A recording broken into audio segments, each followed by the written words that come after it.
Zhao Wei is not a household name. But in the world of organized crime, his influence reaches across borders. From deep within northern Laos, inside the Golden Triangle Special Economic Zone, Zhao runs one of the most complex and dangerous trafficking operations in Southeast Asia. On the surface, the zone is marketed as a tourism and investment project. Its casino, King's Romans, is advertised as a luxury destination. But behind the walls and checkpoints, the reality is far darker. It is a place where laws hold little power, where victims are held in guarded compounds, and where human lives are bought, sold, and discarded. Zhao Wei was born on September 16, 1952, in northeastern China, either in Heilongjiang or Liaoning province. He began his working life as a timber trader during China's economic reform era. But over time, he shifted to more lucrative industries. In the 1990s, he moved to Macau, a global gambling hub, and obtained permanent residency. There, Zhao began investing in casinos and forging ties with criminal syndicates, including Chinese triads. These relationships, along with his understanding of the gambling business, helped him rise quickly. By 2001, Zhao had left Macau and set up a new casino operation in Mongla, a small border town in Myanmar's Shan state. He established Lan Dun Entertainment, partnering with the National Democratic Alliance Army, a powerful ethnic militia that controlled the region. The group's leader, Sai Liun, helped fund the casino operations. Mongla attracted thousands of Chinese gamblers seeking to bypass their country's strict anti-gambling laws. But the boom came to an end in 2005, when the Chinese government imposed a travel ban to the region after learning that state officials were misusing public funds there. Most casinos were forced to close. With his operation in Mongla dismantled, Zhao began looking for a new location to rebuild. In 2007, he secured a 99-year lease from the Laotian government for a large area in Bokeo province, bordering Thailand and Myanmar.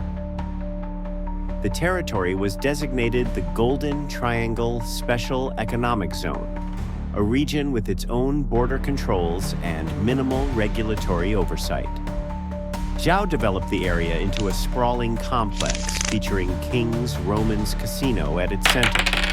The zone was marketed as a resort destination, catering primarily to Chinese tourists. It included hotels, shops, and entertainment venues, many of which catered to high rollers from China.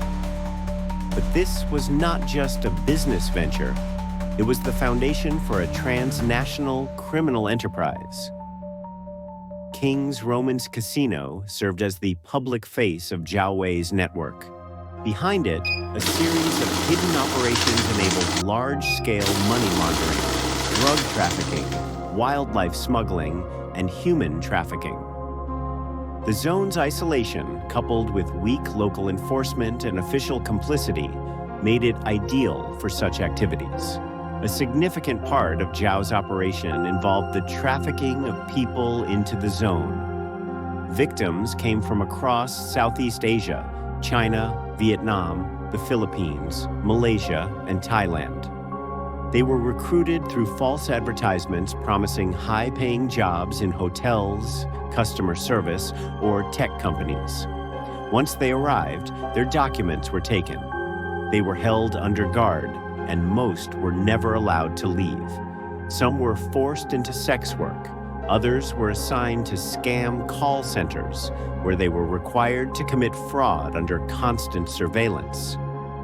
Many described harsh working conditions, with 15-hour shifts, little food, and frequent beatings. Escape was difficult, and those who tried were often subjected to severe punishment. These scam centers carried out a range of fraudulent schemes.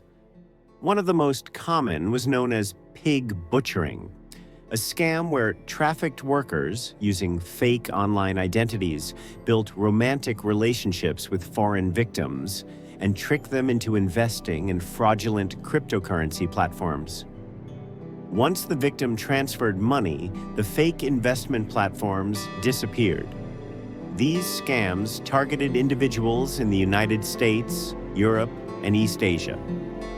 The profits were funneled through a web of digital wallets, offshore accounts, and shell companies linked to Zhao's organization.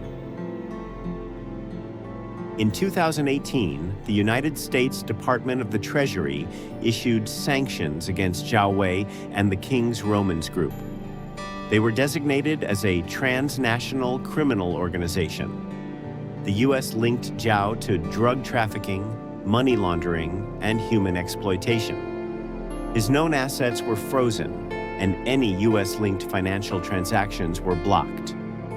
But despite these sanctions, Zhao's operations in Laos continued. King's Romans Casino remains open. The Special Economic Zone remains active. Neither the Laotian nor Chinese governments have taken public steps to dismantle his network. Zhao Wei's organization is protected by a complex financial structure. It relies on shell companies registered in places like Hong Kong, the Seychelles, and the British Virgin Islands. These companies appear to operate legitimate businesses, but many are suspected to be fronts for laundering illegal profits. Cryptocurrency is a critical part of the system. It provides anonymity, speed, and access to international markets, making it almost impossible for investigators to follow the money trail. Some of the most powerful testimony about the Golden Triangle Zone comes from those who have managed to escape it. One woman from China thought she was applying for a receptionist job. She was trafficked into a brothel and held for months. She was eventually rescued after sending a message in secret to her family. A young Vietnamese man said he worked in a scam center for nearly a year. He was beaten when he failed to meet quotas. He eventually escaped by swimming across a river into Thailand under the cover of darkness. There are many others. Some are still missing. Some were never found. The Golden Triangle.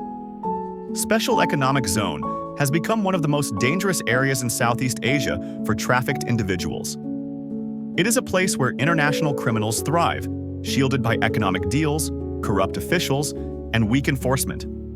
Zhao Wei built his wealth through gambling, but his empire now runs on deception, coercion, and human suffering. Despite growing awareness, his network remains intact. His businesses remain open. The criminal infrastructure he built continues to expand. This is not just the story of one man. It is a case study of how transnational crime networks can flourish when there is no accountability. And unless action is taken, victims will continue to be exploited, while those responsible remain untouchable. Thank you for watching Crime by Chapter. If this case left you wanting more, like and subscribe so you never miss a moment.